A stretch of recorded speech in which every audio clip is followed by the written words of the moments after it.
This storyline and threat that Monet made towards Kane is something that hit hard, and the relationship and storyline between Monet and Kane is one that is yet to come to a conclusion.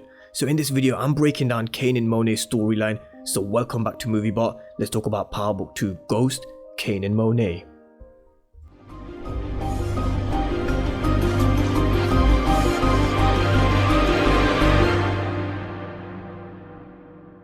So I hope you're all doing great this morning, and we are close to the season finale, close to some storylines concluding, but actually some storylines that could actually finish on a cliffhanger and rumble on into season 2 of Power Book 2 Ghost as well. And I believe this one with Kane and the Tardis could be one of those storylines which could continue into season 2.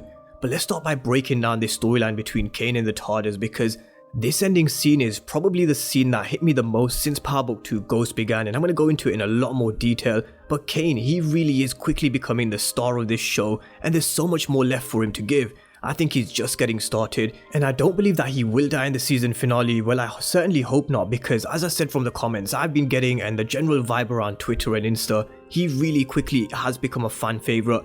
But as you guys are well aware, nobody is safe in the world of power. Now I'm going to talk a bit about this storyline in the Bible and make reference to how we can draw parallels to it with Cain and Drew in just a moment, with Cain and Abel's storyline, because I've done it before, but I think it's just worth touching on it again. But just as a quick recap, Cain is now working with Lil Guap. He's taken the corner boys from the Tardis. Drew comes and tries to talk sense into Cain, but at this point, Cain is too far gone. He's feeling hurt. He really feels hurt that Monet's thrown him out of the Tardis household, and he's particularly hurt that Monet seems to have chosen Tariq instead of Cain. All Cain wants is to be treated the way Tariq has been, with respect, play more of a position than just the hitter, the bodyguard for the Tardis, which is why we hear Cain telling Drew that he's going to run the streets now. Of course, the moment Lil Guap entered with the shipment of product with Rico, with Cain knowing that this is normally the Tardis order, he knew what was going down, with Rico cutting them out, and knowing that there was no robbery and that DC Joe was killed by Monet, so it was only a matter of time before they rocked up to New York. But it was just a matter of whether Cain could warn or get to the Tardis in time, which he wasn't able to do, and Drew faced the consequence. But let's talk about how this situation has reference to the story in the Bible, because I have previously touched on this in one of my previous videos about the Cain and Abel, and I previously spoke about Cain potentially killing Drew. And if Drew does die, which I don't think he will, because we did hear Diana say that he's in surgery and he's going to be okay. But if he was to die, then he would have inadvertently killed Drew from the decisions and actions taken by him out of jealousy, emotion and rage. Now I really had a good debate with Brooke Washington in one of my previous posts, and she echoed my thoughts exactly.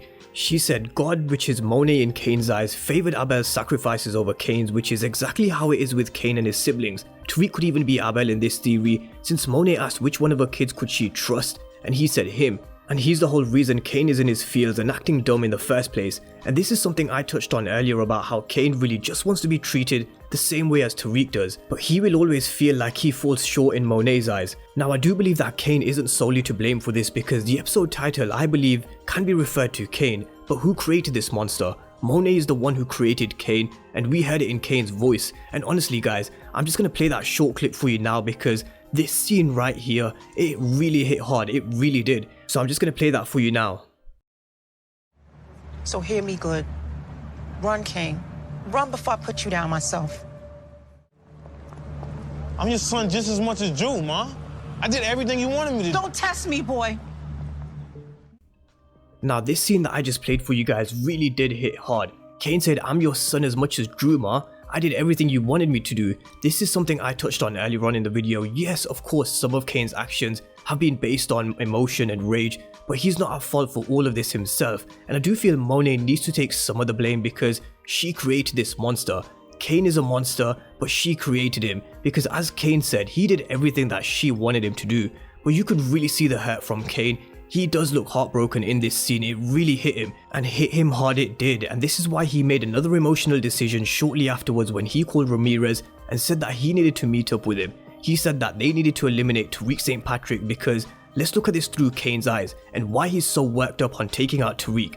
He feels like if he takes Tariq out, then Monet will need him again. Monet will give him the position that she has Tariq playing, and he'll be back in the Tardis household, and more importantly, within the Tardis business again. But Cain, he acts on rage and emotion once again and takes out Ramirez. So let's have a look at that scene. I'll play it for you now.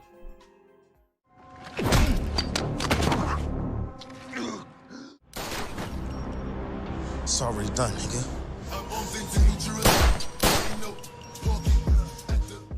So Kane's taken out Ramirez, but do I think he's silly enough just to leave his body lying there in the middle of the street? He's most likely taken care of the body as he normally does at the chop shop, because we've seen him with what could be Ramirez's badge in the episode 10 teaser.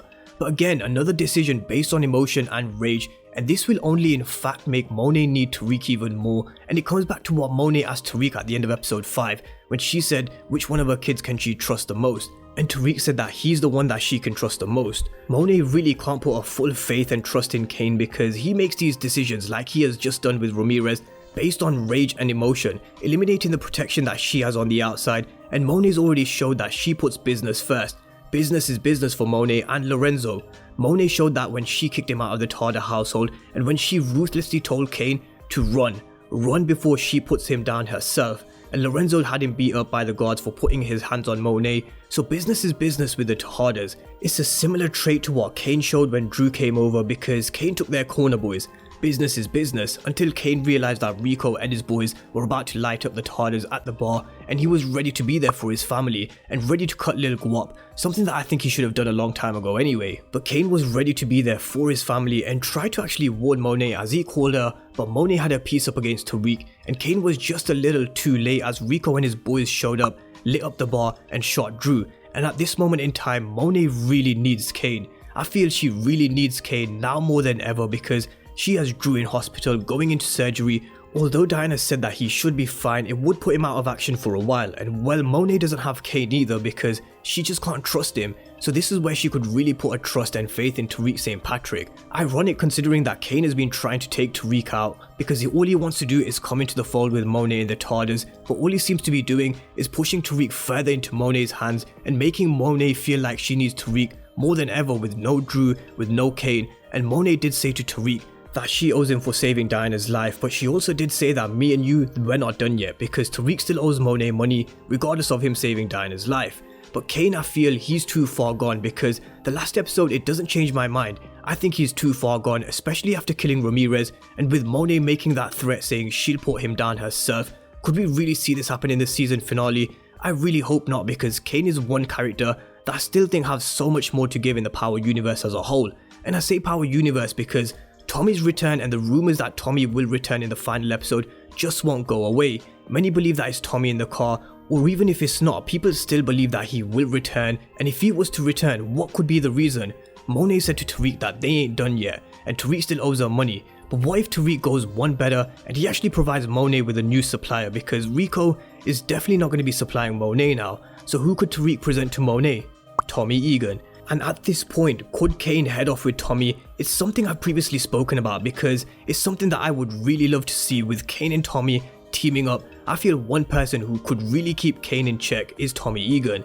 But let's see how this all plays out in the season finale with Kane's storyline. As I said at the start of the video, he really is now a fan favourite, and I hope they don't kill him off yet. For me anyway, I personally hope he does head off to Chicago with Tommy because it would just connect the two power worlds of Power Book 2 Ghost and Power Book 4 Force together and still leave the Tariq vs Kane storyline kind of unfinished and something that could play out in a later season, and they do say power never ends. So with that being said, I'm going to leave you guys to drop your thoughts and comments down below on Kane and Monet's relationship and your predictions for the season finale for those two. And if you're new to the channel and you haven't done so already, remember to smash the subscribe button.